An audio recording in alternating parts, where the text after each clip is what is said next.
मुख्यमंत्री झाल्यानंतर देवेंद्र फडणवीस उद्या पहिल्यांदाच नागपूरमध्ये दाखल होणार आहेत। फडणवीसांच्या स्वागतासाठी भाजपकडून जय्यत तयारी करण्यात आली आहे। फडणवीसांचं निवासस्थान असलेला धरमपेठ परिसर पूर्ण भगवामय झाल्याचं पाहायला मिळतंय। याचा आढावा घेतला तुषार कोहळे यांनी।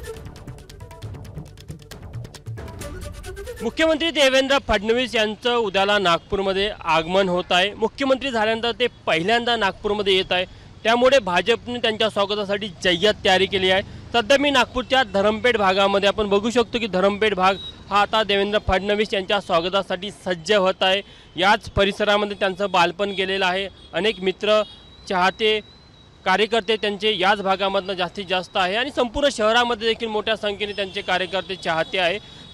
त्यामुळे देवेंद्र फडणवीस यांच्या नागपूर आगमनाच्या पार्श्वभूमीवर आपण बघू शकतो की नागपूर शहर भगममय होताना पाहायला मिळत आहे। सर्वत्र भाजपचा भगवा रंग आपल्याला पाहायला मिळत आहे। जागोजागी देवेंद्र फडणवीस यांचे मोठमोठे शुभेच्छा असणारे होर्डिंग्स पाहायला मिळत आहे। मुख्यमंत्री झाल्यानंतर उद्याला ते पहिल्यांदा येत आहेत, त्यामुळे निश्चितच भाजपच्या कार्यकर्त्यांमध्ये असेल, नागपूरमध्ये त्यांच्या चाहत्यांमध्ये असेल, एक मोठा उत्साहाचं वातावरण पाहायला मिळत आहे। आणि धरमपेठ भागामध्ये तर हा आनंद आणखी ओसंडून वाहताना पाहायला मिळत आहे। म्हणजे मागच्या 2-3 दिवसापासून देवेंद्र फडणवीस नागपूरला येणार याची संपूर्ण नागपूर शहरामध्ये चर्चा सुरू असताना जागोजागी त्यांच्या स्वागतासाठी होर्डिंग असेल किंवा झेंडे असेल हे लागल्याचं आपल्याला पाहायला मिळत आहे। कॅमेरामॅन व्यंकटेश नायडूसह तुषार कोहळे, एबीपी माझा, नागपूर।